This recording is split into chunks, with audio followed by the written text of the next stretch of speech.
In today's video, I'm going to teach you how to create a shared calendar in Microsoft Teams. This feature is incredibly useful for keeping your team organized and on the same page, especially when coordinating meetings, deadlines, or any team events. Let's dive right in. First things first, you'll need to open up Microsoft Teams and navigate to the specific team and channel where you want this calendar to reside.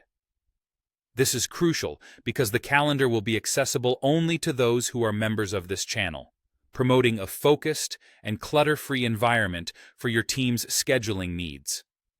Once inside the channel, look towards the top of the page where you'll find a row of tabs. Here, you'll notice a button labeled with a plus sign. This is the Add a Tab button. Clicking this will allow us to customize and expand the functionalities of our team channel by adding new features, such as our calendar. After clicking the plus button, you'll find yourself presented with a variety of tab options. What we're looking for is the Channel Calendar tab. To streamline this process, you can use the search bar provided to quickly locate Channel Calendar. Once you've found it, go ahead and select it. Gathering all appointments in one place fosters transparency and ensures that everyone is on the same page, which ultimately enhances team productivity.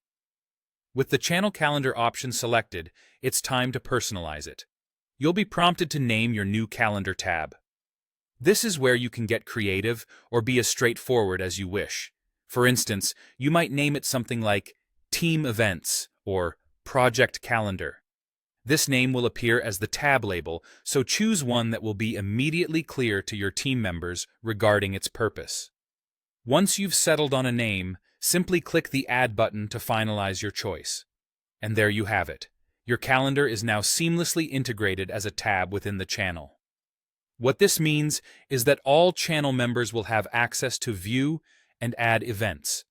They can easily check for upcoming meetings, deadlines, or any team functions that need attention, all from within Teams. This shared access can significantly improve coordination, as everyone can see what's coming up without the need for endless back-and-forth messages. By following these straightforward steps, you ensure that your team stays organized and efficiently manages time, which is a tremendous asset in any collaborative project or ongoing teamwork. I hope this guide has been helpful and that you're now ready to implement calendars in your team's channels. Thank you for watching, and feel free to explore more features to maximize your team's potential in Microsoft Teams.